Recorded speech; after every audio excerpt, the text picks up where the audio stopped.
لوگ کھانے پینے کو، بیاہ شادی کو، مکان اور اسباب معاش کو اس لیے نعمت یقین کرتے ہیں کہ اس کے لیے محنت کرتے ہیں۔ جس دن اسلام کو قائم کرنے کی محنت پر آ جائیں گے، اس دن ان ساری شکلوں کے نعمت ہونے پر اسلام کا نعمت ہونا غالب آ جائے گا۔ سمجھ آئی بات؟ پھر اسلام کا نعمت ہونا غالب آ جائے گا۔ ہم ایک مسلمان کو دے کر کہتے ہیں اس کے پاس کچھ نہیں ہے، اس کے پاس کچھ نہیں، حالانکہ اس کے پاس سب کچھ ہے، کیونکہ اس کے اسلام پر ہی اس کی ہمیشہ کی جنت کی نعمتیں اس کے اسلام پر ہی موقوف ہیں۔ کافر وہ سب سے زیادہ خالی ہے۔ کیسے بے عقل مسلمان ہیں، غیروں کو دیکھ دیکھ کر رشک کرتے ہیں، دیکھو تو ان کے پاس تو یہ ہے، ان کے پاس تو یہ ہے۔ ان کے آخرت کے عذاب کو یقین کریں تو پھر اپنی آخرت کی ہمیشہ کی نعمتوں کو یقین کریں۔ ان کی وقتی چیزوں کو دیکھ کر تمنا کرتے ہیں کہ ہمارے پاس بھی یہ ہوتا، ان کے پاس ہے، اس لیے کہ حال کو دیکھتے ہیں، انجام کو نہیں دیکھتے۔ جو بھی چل رہا حال کو دیکھ کر چل رہا، جو بھی چل رہا وہ حال کو دیکھ کر چل رہا، حالانکہ انجام کو دیکھے کہ انجام کیا ہے، حال کو نہ دیکھے بلکہ انجام کو دیکھے۔ اگر براہ راست مسلمان دین کو قائم کرنے کے لیے اپنی جان کو تھکاوے تو اللہ رب العزت اس پر اسلام کا نعمت ہونا اس طرح کھول دیں گے جس طرح یہ دنیا کی چیزوں کے حاصل ہو جانے کو نعمت سمجھتا ہے، اس طرح یہ دنیا حاصل ہو جانے کو نعمت سمجھے، نعمت مل گئی کہ سب سے بڑی نعمت اسلام ہے، سب سے بڑی نعمت اسلام ہے، اس لیے کہ اس پر ہمیشہ کی نعمتوں کا مدار ہے۔ سب سے بڑی نعمت اسلام ہے، اس لیے کہ اس پر ہمیشہ کی نعمتوں کا مدار ہے، اس پر ہمیشہ کی نعمتوں کا مدار ہے۔ اور سب سے بڑی مصیبت کفر ہے، کیونکہ اس پر ہمیشہ کی نقمتوں کا اور عذاب کا مدار ہے، ہمیشہ کی نقمتوں کا مدار کفر پر ہے، لیکن کفر سب سے بڑی مصیبت اور اسلام پر ہمیشہ کی نعمتوں کا مدار ہے، اس لیے اسلام سب سے بڑی نعمت۔ ہم نے عرض کیا اللہ کے دین کی نصرت پر آؤ، اللہ کے دین کی نصرت پر آؤ۔ نصرت کو سمجھو کیا ہے۔ حضور اکرم صلی اللہ علیہ وسلم نے بادشاہوں کو دعوت دی، بادشاہوں کو دعوت دی اور دعوت دینے کے لیے صحابہ کو بھیجا، دعوت دینے کے لیے صحابہ کو بھیجا۔ حالانکہ اس زمانے میں بھی ڈاک کا نظام تھا، ایک منزل سے دوسری منزل گھوڑے رسائل اور خطوط لے کر جایا کرتے تھے، لیکن آپ نے ڈاک سے دعوت نہیں بھیجی، آپ نے ڈاک سے دعوت نہیں بھیجی، آپ نے بادشاہوں کو خطوط لکھے لیکن آپ نے صحابہ کو بھیجا، آپ نے دعوت دینے کے لیے صحابہ کو بھیجا۔ اللہ تعالیٰ کی مدد جو آئیں اس پر آئیں، آپ کی دعوت کو لے کر صحابہ گئے، دعوت کو لے کر صحابہ گئے، 3 صحابہ بھیجے گئے کسرا کی طرف، کسرا نے خط پھاڑ دیا، آپ نے اطمینان سے فرمایا کہ خط نہیں پھاڑ لیا، اپنا ملک پھاڑ لیا۔ وہاں خط پہنچا تو بادشاہ اس غصے میں آ گیا کہ میرا نام بعد میں لکھا، اپنا نام پہلے لکھا، یہ کون ہے دعوت دینے والا؟ کہ جی یہ یثرب۔ او یثرب، یثرب تو بہت ہی فقیروں کا علاقہ ہے اور وہاں تو نہ ان کے کھانے کو ہے نہ پہننے کو ہے، اتنے کمزور لوگ، ان کے ساتھ کیا مقابلہ کیا جاوے، ان کے ساتھ کیا مقابلہ کیا جاوے۔ کسرا نے بازان سے کہا، یمن کے گورنر سے، کہ 2 آدمی بھیج دو یثرب جو وہاں سے ان کو گرفتار کر کے میرے پاس لائیں۔ صرف 2 آدمی کافی ہے، صرف 2 آدمی۔ بازان یمن کے گورنر، اس نے 2 آدمی بھیجے کہ جاؤ مدینے جاؤ اور وہاں سے محمد صلی اللہ علیہ وسلم کو نعوذ باللہ گرفتار کر کے لاؤ۔ وہ وہاں پہنچے تو آپ کو دیکھ کر کانپنے لگے، آپ کو دیکھ کر کانپنے لگے۔ آپ نے فرمایا 1 مہینے کی مسافت تک اللہ نے میری رعب سے مدد کی ہے، 1 مہینے کی مسافت تک اللہ نے میری رعب سے مدد کی ہے۔ نئی بات یاد رکھو، آج بھی وہ رعب ہر مسلمان کے پاس ہے، بشرطے کہ مسلمان اتباع سنت پر آئے۔ اگر مسلمان اتباع سنت پر نہیں آئے گا تو غیروں کے دلوں سے مسلمان کا رعب نکل جائے گا، غیروں کے دلوں سے رعب نکل جائے گا۔ غیروں کے دلوں سے اسلام کا رعب اس لیے نکلا کہ مسلمان کے دل سے اپنے دین کی عظمت نکلی۔ جب مسلمان خواہش کو قربان کرتا ہے اسلام کے لیے تو غیر اسلام سے مرعوب ہوتے ہیں، اور جب مسلمان خواہش کو برا کرتا ہے حکم توڑ کر تو غیروں کے دلوں سے اسلام کا رعب نکل جاتا ہے۔ اس زمانے میں مسلمان اتنی غلط سوچ پر ہے، وہ سمجھتا ہے کہ غیر ہم سے جب متاثر ہوں گے، جب ہم فنون میں غیروں کے مقابل ہو جائیں گے۔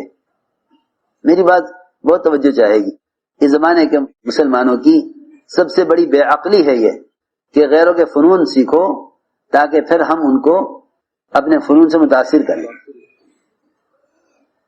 اگر فنون سیکھ کر غیروں سے مقابلہ کرو گے تو پھر باطل کا مقابلہ باطل سے ہوگا، جہل کا مقابلہ جہل سے ہوگا، جہل کا مقابلہ جہل سے ہوگا۔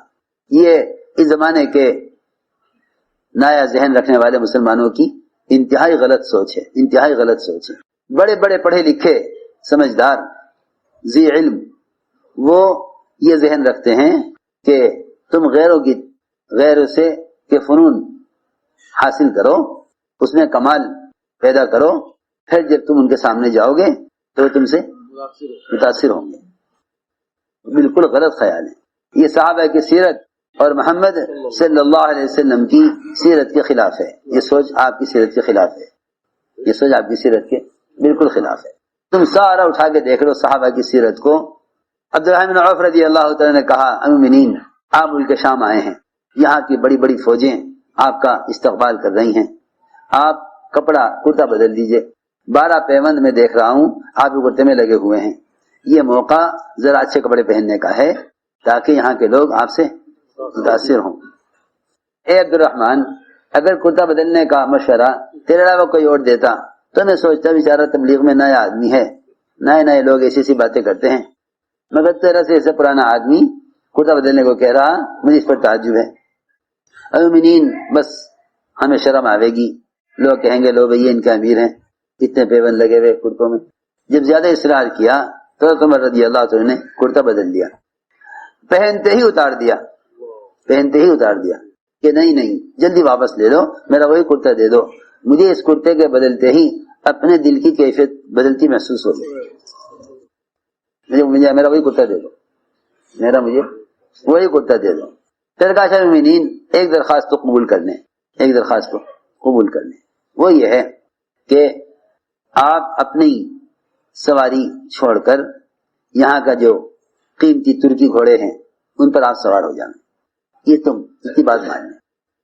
عمر رضی اللہ تعالیٰ عنہ جیسے ہی ترکی گھوڑے پر بیٹھے کہنے لگے کہ سنا تو بہت تھا شیطان پہ شیطان سوار ہوتا ہے، آج دیکھا ہے، آج دیکھا کہ شیطان پر کیسے سوار ہوتا ہے۔ اس پر بیٹھتے ہی مجھے اپنے اندر کبر محسوس ہوا، نہیں میری وہی سواری لاؤ، کہ کبر محسوس ہوا اس پر بیٹھتے ہی، ہماری وہی سواری لاؤ۔ میرے دوستوں عزیزوں، میں یہ اس لیے کہہ رہا تھا کہ اس زمانے کے لوگوں کا یہ غلط خیال ہے کہ اگر تمہیں غیروں کو متاثر کرنا ہے تو پھر تمہیں چاہیے کہ ان کے فنون سیکھو، فنون سیکھو تاکہ وہ اس سے متاثر ہوں۔ مادہ کا مقابلہ مادے سے، وہ مادے تھے، مادہ کہتے ہیں دنیا کی چیزوں کو، دنیا کی چیزوں کو، مادہ کا مقابلہ مادے سے، فرماتے تھے یہ مقابلہ 2 مرغوں کا مقابلہ ہے، مقابلہ 2 مرغوں کا مقابلہ ہے، جو کبھی ہوگا غالب آ جائے گا۔ حق تو نہ ادھر ہے نہ ادھر ہے، حق تو نہ ادھر ہے نہ ادھر ہے نہ ادھر ہے۔ اگر مسلمان علم الہی سے جاہل ہو کر دنیا کے فنون سیکھ کر یہ چاہے کہ ہم ان کے ذریعے غیروں سے مقابلہ کر لیں تو خدا کی قسم کتنا بھی کوئی ملک ترقی کر لے مادی لائنوں میں، یہ کبھی بھی غیروں کے مقابلے میں کامیاب نہیں ہو سکتا، اس لیے کہ رعب، حقیقی رعب جو ہوتا ہے وہ سنتوں کا ہے۔ آپ دیکھتے نہیں صبح سے لے کر جب شام ہو گئی دشمن پر فتح نہ ہوئی تو بیٹھ کے غور کیا کوئی عمل چھوٹ رہا ہے، خیال آیا کہ مسواک نہیں کی، مسواک کرنا باطل کی ہزیمت کے لیے کافی ہو گئے، مسواک کرنا باطل کی شکست کے لیے کافی ہو گئے۔ تو میں ساری بات اس پر عرض کر رہا تھا کہ مسلمان کے اندر سے جب سنت کا اتباع ختم ہو جائے گا تو غیروں کے دل اسلام کا رعب نکل جائے. مسلمان اپنی خواہش کو قربان کرے حکم کے لیے تو غیروں میں اسلام کی عظمت، اسلام کا رعب بیٹھ جائے گا. یہی ہوا کہ جب ام حکیم حضرت اکرمہ کی بیوی ابو جہل کی بہو جب اکرمہ کو لے کر چلی حضور اکرم صلی اللہ علیہ وسلم کی خدمت میں، تو راستے میں حضرت اکرمہ نے کہا اپنی بیوی سے کہ مجھے صحبت کرنی ہے. میں نے کہا نہیں، آپ مجھ سے نہیں مل سکتے. کیوں؟ تو میری بیوی نہیں ہے؟ میں آپ کی بیوی، لیکن حالانکہ عورت میں خواہش مرد سے زیادہ، مگر بیوی نے کہہ دیا نہیں، آپ مجھ سے مل نہیں سکتے. یہ کیا بات ہے، کیوں نہیں مل سکتا جب تو میری بیوی ہے؟ یعنی بات یہ ہے کہ جب تک تو اسلام نہیں لائے گا تو مجھ سے نہیں مل سکتا. اتنی سی بات ذریعہ بنی ہے اکرمہ کے اسلام میں آنے کی. ابو جہل کے بڑے اسلام لائے، اس پہ لائے کہ بیوی نے صحبت سے منع کر دیا، آپ نہیں مل سکتے. کیا آخر وجہ کیا ہے؟ مجھے وجہ بتا کہ وجہ صرف اسلام ہے. وجہ صرف اسلام ہے. اسلام لے آؤ، ملو. تو اکرمہ نے اس پر یہ کہا کہ اگر اسلام لائے بغیر میں تجھ سے نہیں مل سکتا پھر تو یہ مذہب کوئی بہت ہی اونچا مذہب ہے. یہ مذہب بہت اونچا مذہب ہے.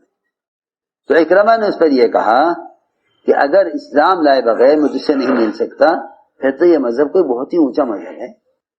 یہ مذہب بہت اونچا مذہب ہے.